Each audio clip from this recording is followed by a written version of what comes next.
Assalamualaikum warahmatullahi wabarakatuh.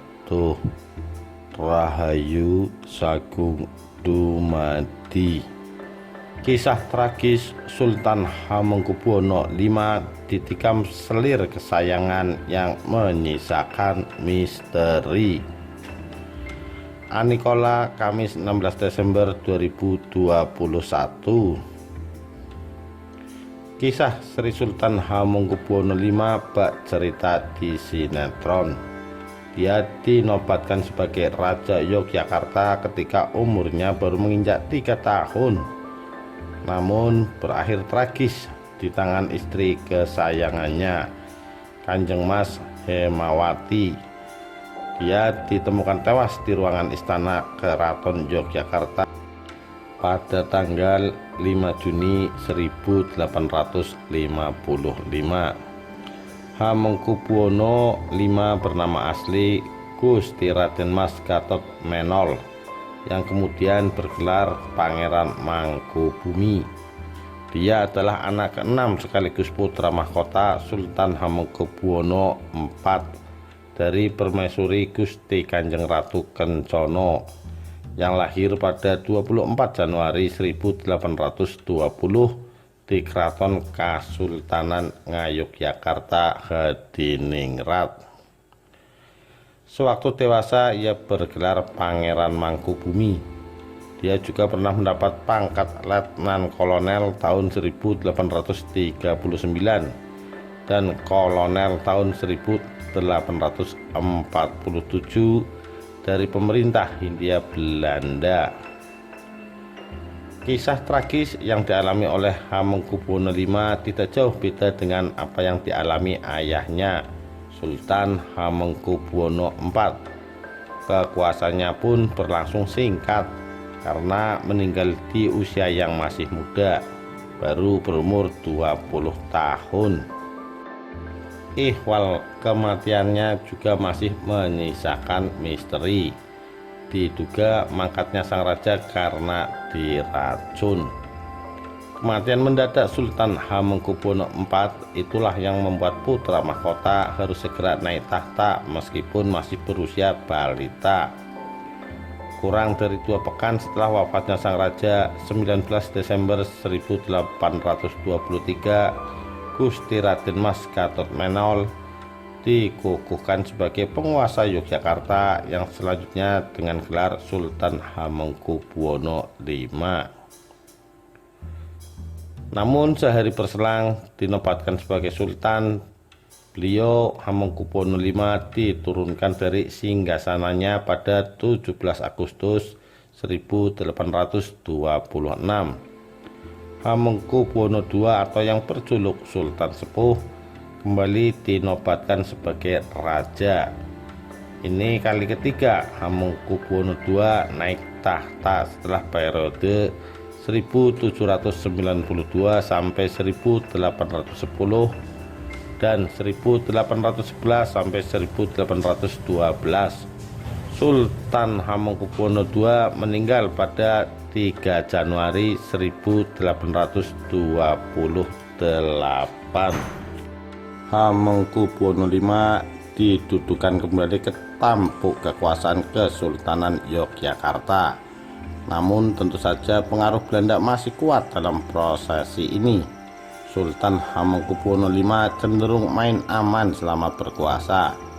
Dia tidak ingin terjadi lagi pertumpahan darah yang harus mengorbankan rakyat, terutama setelah usainya Perang Jawa.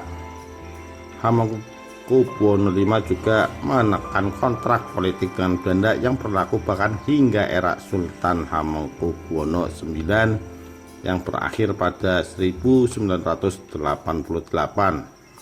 Woro Wiswati, Kerajaan-Kerajaan Nusantara 2011. Hamengkubuwono V mendekatkan hubungan Keraton Yogyakarta dengan pemerintahan Hindia Belanda yang berada di bawah kerajaan Belanda untuk melakukan taktik perang pasif, di mana ia menginginkan perlawanan tanpa pertumpahan darah. Sri Sultan Hamengkubuwono V mengharapkan dengan dekatnya pihak Keraton Yogyakarta dengan pemerintahan Belanda akan ada kerjasama yang saling menguntungkan antara pihak keraton dan Belanda, sehingga kesejahteraan dan keamanan rakyat Yogyakarta dapat terpelihara.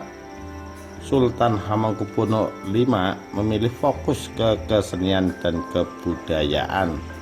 Bahkan selama kepemimpinannya telah dihelat pagelaran wayang orang dalam skala megah sebanyak 5 kali. Hal itu dikatakan Sumandio Hadi dalam buku Pasang Surut Pelembagaan Tari Klasik Gaya Yogyakarta. Hamengkubuwono V juga menciptakan beberapa jenis tarian khas keraton. Salah satu yang paling terkenal adalah tari serimpi dengan berbagai variasinya, termasuk serimpi kanda, serimpi renggawati, serimpi ringgit, munggeng, serimpi hadi wulangun brata atau serimpi renggawati, dan lainnya. Kebijakan Hamengkubuwono V ditentang beberapa kanjeng abdi dalem dan adik Sultan Hamengkubuwono V sendiri, yaitu Gusti Raden Mas Mustojo. Mereka menganggap tindakan Sultan Hamengkubuwono V adalah tindakan yang mempermalukan Keraton Yogyakarta sebagai pengecut, sehingga dukungan terhadap Sultan Hamengkubuwono V pun berkurang. Banyak yang memihak adik Sultan untuk menggantikan Sultan dengan Mustojo. Akibat kebijakannya itu muncullah suara-suara ketidakpuasan yang dialamatkan kepadanya. Terjadi konflik internal antara sesama penghuni istana. Selir Sultan yaitu Kanjeng Mas Hemawati terlibat dalam polemik. Hingga akhirnya pada 5 Juni 1855 terjadi aksi pembunuhan. Sultan Hamengkubuwono V ditikam dari belakang oleh sang selir hingga tewas.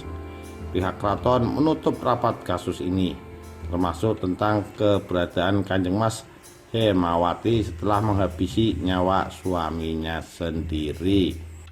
Ketika peristiwa tragis itu terjadi, permaisuri Sultan Hamengkubuwono V yakni Kanjeng Ratu Sekar Kedaton sedang hamil tua, dan hanya berselang 13 hari dia pun melahirkan anak yang seharusnya menjadi penerus tahta Yogyakarta. Putra mahkota Sultan Hamengkubuwono V tersebut diberi nama Raden Mas Kanjeng Gusti Timur Muhammad. Setelah Hamengkubuwono V tewas dan lahirnya putra mahkota, namun yang justru naik tahta adalah Raden Mas Mustojo. Dia dinobatkan sebagai Raja Yogyakarta berikutnya, bergelar Sri Sultan Hamengkubuwono VI. Kendati mulanya hanya sementara sembari menunggu putra mahkota sudah siap memimpin sebagai sultan. Namun yang terjadi kemudian bukan sesuai kesepakatan. Setelah Sultan Hamengkubuwono VI wafat pada 20 Juli 1877, yang dinaikkan ke singgasana justru anaknya sendiri, yakni Gusti Raden Mas Murtejo, atau yang kemudian bergelar Sri Sultan Hamengkubuwono VII. Hal ini tentu saja mendapat tentangan dari permaisuri Sultan Hamengkubuwono V, Ratu Sekar Kedaton, dan Gusti Timur Muhammad yang seharusnya naik tahta.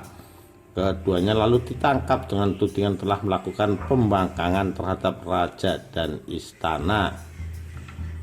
Hukuman pun dijatuhkan sekaligus untuk menghapus terah Sultan Hamengkubuwono V demi melanggengkan kekuasaan Sultan Hamengkubuwono VII beserta keturunannya nanti.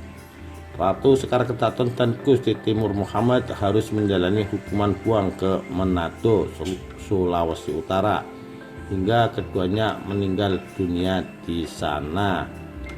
Demikian, terima kasih. Wassalamualaikum warahmatullahi wabarakatuh.